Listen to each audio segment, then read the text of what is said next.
Hi everyone.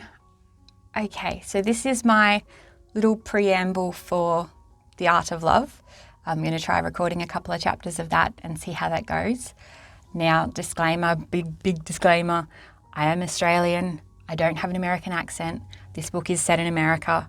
I apologise if an American accent does slip through because some words just lend themselves to being spoken American-wise, but I'm not going to try and do the whole book that way because I am not that good at an accent and I don't want to be that offensive, especially considering this is based in New York, and I know that New Yorkers have a lot of different accents depending on where someone grew up, and these people are both native New Yorkers and also non-native New Yorkers. So the story itself was actually based on a fan fiction I wrote years ago that was part of a competition, like a fan fiction competition, about the characters being masterpieces. As soon as I heard the concept of the competition, I just had this thought in my head about this artist who sneaked back into a bar every night to draw the bartender without his note, like without him being aware of it, and sort of the fun that that might entail as he found out about the craziness of this stalker, for want of a better word. It's got some problematic characters, but it's a rom-com, so we kind of give them a little bit of a pass. This isn't real life, and anyone who did this in real life would probably be called crazy, and in fact, they even acknowledge that as we go through the story. So that's where it was based, like that's where the idea sort of started. After I'd written the fan fiction, years later, it sort of was still niggling away at me and sort of saying like, there's more to this story.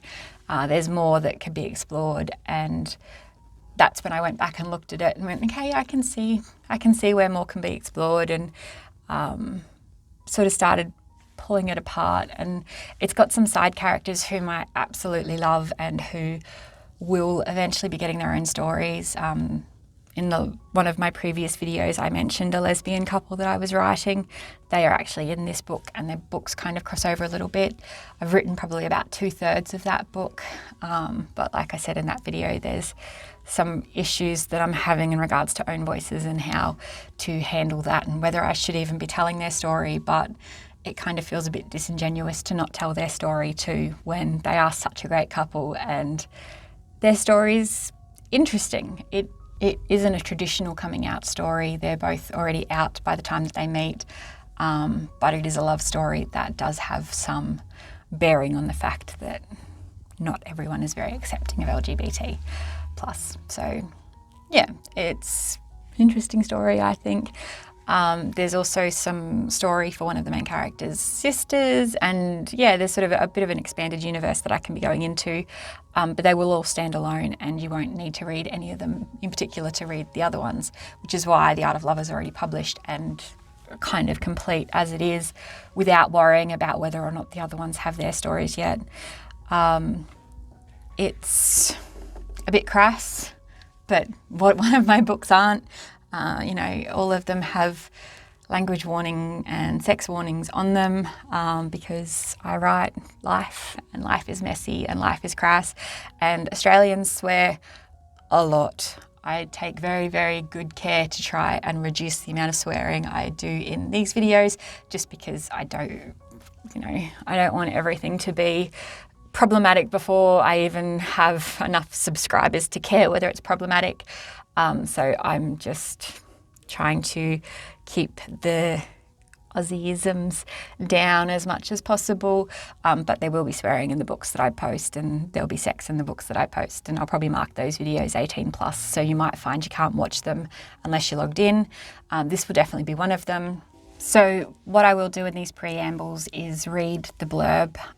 These are going to be the current blurbs. They probably might change if I undergo any major rebrandings or repostings for the book or anything like that. Blurbs are something that I think always tend to get rewritten multiple times just because they're one of the easiest parts of marketing to change, but they hopefully give you a little bit of an idea about the book. So I'll read that and then you can decide whether or not it's something that you think might be interesting to you. So the blurb for The Art of Love. A whirlwind of colour meets a man whose face could launch 1,000 ships and at least that many orgasms.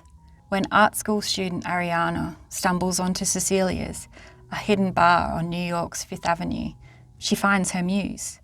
After their first meeting, she wants him in her bedroom, and she'll get him there any way she can, even if she has to paint him there herself. Her attempts to capture his likeness could provide the passion her art needs, if they don't drive her crazy first. Hennessy is the last man defending his mother's legacy from his stepmother's plans to remodel Cecilia's. When a mystery woman crashes into his life, he's unable to forget her or the crazy things she does.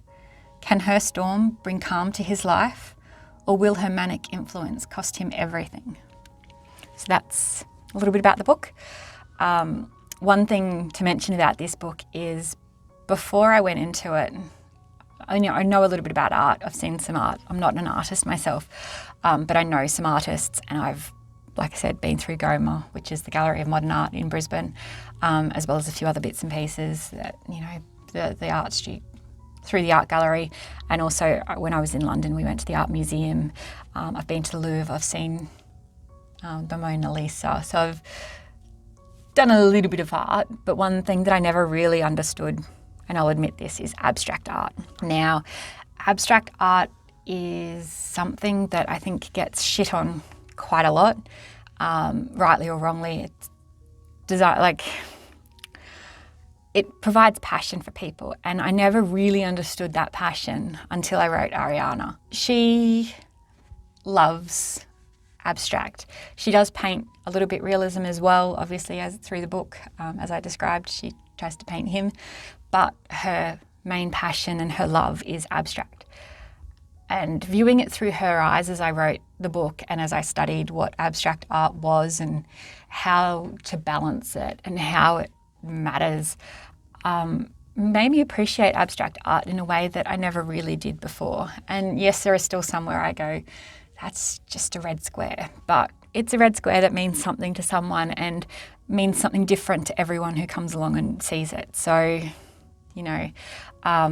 a channel that I follow, the Dominist Manifesto, actually posted a video where he was talking to a famous hairdresser who has clown makeup on his face. And in that video, he visited an art gallery, and the way he talked about it, it just reminded me of Ariana a lot, because they both had the same sort of passion for the abstract and what meaning you can bring to it. And what meaning it can have for you, because it will have different meaning for everyone. If I remember, I'll put a link to his video in the box down below in the description, and you can have a look at his channel. He's an eccentric New Yorker that I actually learned about long after I'd written this book, but that he could easily fit into the world of these characters. So it tells me I did something right about the New York that I wrote and the New Yorkers that I wrote. But yeah, go give him a follow. See where things go.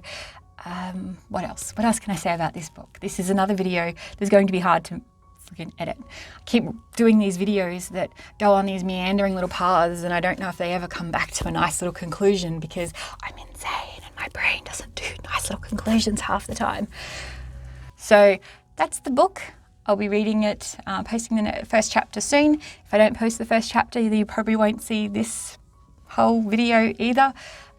Because if it's trash, I'll trash it, and I'll post another video about why I still haven't done any chapters, even though I'm trying so desperately hard to, for both myself and for you guys. Anyway, until next time, I'll see you later. Bye.